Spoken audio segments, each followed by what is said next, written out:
الرحمن الرحیم۔ میانہ روی اعتدال رسول اللہ صلی اللہ علیہ وسلم کی شان۔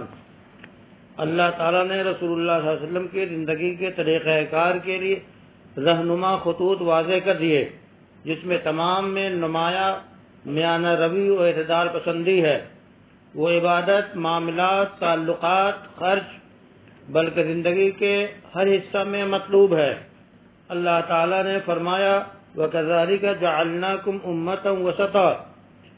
اسی طرز پر رسول اللہ صلی اللہ علیہ وسلم نے مسلمانوں کے کاروان اول کی میانہ روی و اعتدال کے اصولوں پر تربیت کی اور ہر معاملہ میں انتہا پسندی، شدت پسندی سے روکا، کیونکہ امت مسلمہ کا بنیادی امتیاز میانہ روی ہے۔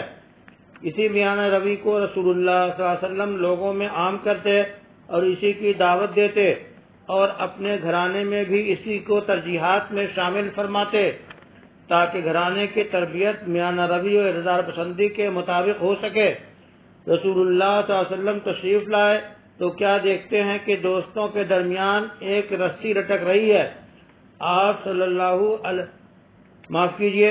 دو ستونوں کے درمیان ایک رسی لٹک رہی ہے۔ آپ صلی اللہ علیہ وسلم نے پوچھا یہ رسی کیسی ہے؟ بتایا گیا کہ یہ زینب کی رسی ہے، جب نماز پڑھتے پڑھتے تھک جاتی ہیں تو اس سے لٹک جاتی ہیں۔ حضور صلی اللہ علیہ وسلم نے فرمایا نہیں، اسے کھول دو، جب تک چستی رہے نماز پڑھے، تھک جائے تو بیٹھ جائے۔ بخاری کی روایت ہے۔ یہ طریقہ کار کو متوازن و معتدل بنانے کی ایک بڑی روش اور واضح مثال ہے۔ جو راہ اعتدال سے منحرف ہو اس کے لیے مفید ہے۔ رسول اللہ صلی اللہ علیہ وسلم مسجد میں تشریف لائے تو دیکھا کہ آپ صلی اللہ علیہ وسلم کی صاحبزادی زینب دو ستونوں کے درمیان ایک رسی باندھے ہیں، تاکہ شب بیداری کے وقت سستی چھا جائے تو رسی کو پکڑ لیں۔ رسول اللہ صلی اللہ علیہ وسلم نے رسی کو کھولنے کا حکم دیا اور اعتدال پسندی کی تلقین کی کہ جب تک نشاط رہے عبادت کرے، نفس کی طاقت سے زیادہ وزن نہ رکھے، کھانے اور بولنے سے روزہ۔ عدم اعتدال و توازن کا ایک منظر سامنے آیا، جس کا مشاہدہ رسول اللہ صلی اللہ علیہ وسلم نے خطبے کے دوران کیا۔ آپ صلی اللہ علیہ وسلم نے دیکھا کہ ایک صاحب کھڑے ہیں، ان کے بارے میں آپ صلی اللہ علیہ وسلم نے پوچھا۔ بتایا گیا کہ یہ ابو اسرائیل ہیں، کھڑے رہنے نہ بیٹھنے، سایہ میں نہ رہنے، بات نہ کرنے اور روزہ رکھنے کی نظر مانی ہے۔ رسول اللہ صلی اللہ علیہ وسلم کا ارشاد ہوا انہیں حکم کرو بات کریں، سایہ میں رہیں، بیٹھیں اور روزہ پورا کریں۔ بخاری کی روایت ہے۔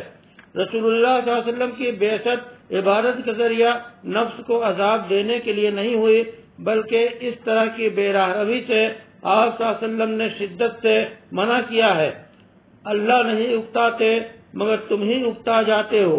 رسول اللہ صلی اللہ علیہ وسلم اپنے ماننے والوں کی تربیت فرماتے، فرائض ادا کرنے کی تاکید کرتے اور فرائض کی تکمیل کے لیے حسب استطاعت نفلوں کی تلقین فرماتے اور وسعت سے زیادہ انسان کام کا بوجھ نہ ڈالنے کی ترغیب دیتے، مبادا اکتا جائے اور بالکل چھوڑ دے۔ ام المومنین سیدہ عائشہ رضی اللہ تعالی عنہا کہتی ہیں کہ نبی اکرم صلی اللہ علیہ وسلم تشریف لائے اور ان کے پاس ایک خاتون تھی۔ رسول اللہ صلی اللہ علیہ وسلم نے پوچھا کون صاحبہ ہیں؟ انہوں نے بتایا کہ فلانی ہے اور ان کی لمبی نمازوں کا ذکر کرنے لگی۔ رسول اللہ صلی اللہ علیہ وسلم نے فرمایا بس تمہارے ذمے تمہاری استطاعت کے بقدر ہی ہے، بخدا اللہ نہیں اکتاتا یہاں تک کہ تم اکتا جاؤ، اور اللہ کو وہی دینداری پسند ہے جس کی دینداری اور جس کی دیندار پابندی کرے۔ بخاری کی روایت۔ عبادت کی مقدار کم ہی کیوں نہ ہو لیکن معمول کی پابندی ہو تو اللہ کو بے حد پسند ہے۔ وقتی جوش میں زیادہ سے زیادہ عبادت پھر سب کچھ ختم کرنا اللہ کو پسند نہیں ہے۔ کمزور ضرورت مند کی رعایت۔ رسول اللہ صلی اللہ علیہ وسلم صحابہ کو امامت کے آداب سکھاتے اور بتاتے کہ لمبی نماز نہ پڑھاؤ جس کا تحمل بیمار ضرورت مند نہ کر سکے، اور نہ اتنی مختصر ہو کہ نمازیوں کو جلد بازی سے فائدہ ہی نہ پہنچے، بلکہ اعتدال و توازن اور میانہ روی کا خیال رکھیں۔ رسول اللہ صلی اللہ علیہ وسلم کے خادم انس رسول اللہ صلی اللہ علیہ وسلم کی نماز اور اس کی موزونیت کا نقشہ کھینچتے ہوئے بتاتے ہیں کہ میں جو نماز مختصر اور مکمل رسول اللہ صلی اللہ علیہ وسلم کے پیچھے پڑھی وہ کسی امام کے پیچھے نہ پڑھی. رسول اللہ صلی اللہ علیہ وسلم اگر بچے کے رونے کی آواز سنتے تو اس اندیشے سے کہ اس کی ماں کو دقت نہ ہو نماز مختصر کر دیتے. بخاری اور مسلم میں روایت موجود ہے. اسی قبیل سے آپ صلی اللہ علیہ وسلم معاذ ابن جبل پر نکیر کی.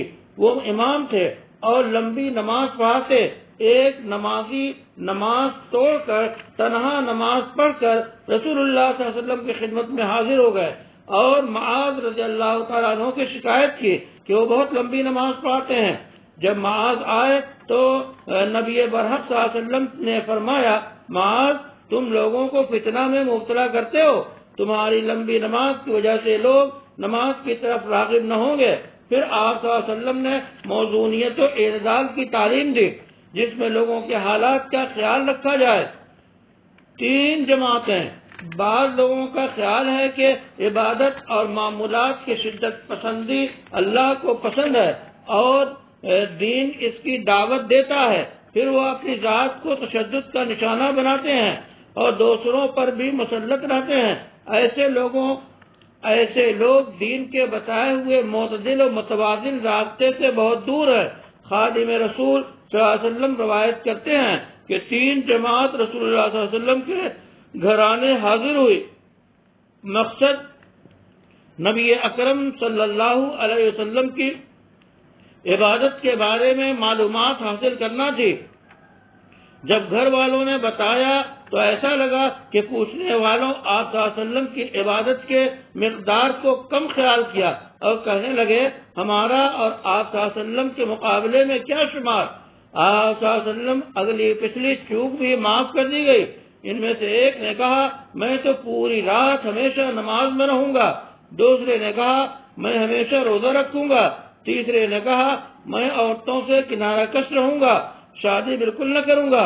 رسول اللہ صلی اللہ علیہ وسلم نے فرمایا بخدا رسول اللہ صلی اللہ علیہ وسلم تشریف لائے اور ان لوگوں سے پوچھا آپ لوگوں نے ایسی باتیں کی ہیں. بخدا میں اللہ سے تم سے زیادہ ڈرتا ہوں اور تم سے زیادہ پرہیزگار ہوں. اس کے باوجود میں روزہ بھی رکھتا ہوں اور نہیں بھی رکھتا ہوں, نماز بھی پڑھتا ہوں اور سوتا بھی ہوں, اور عورتوں سے میں نے نکاح بھی کیا ہے. جو میرے طریقے سے اعراض کرے وہ ہم میں سے نہیں. بخاری میں یہ روایت موجود ہے.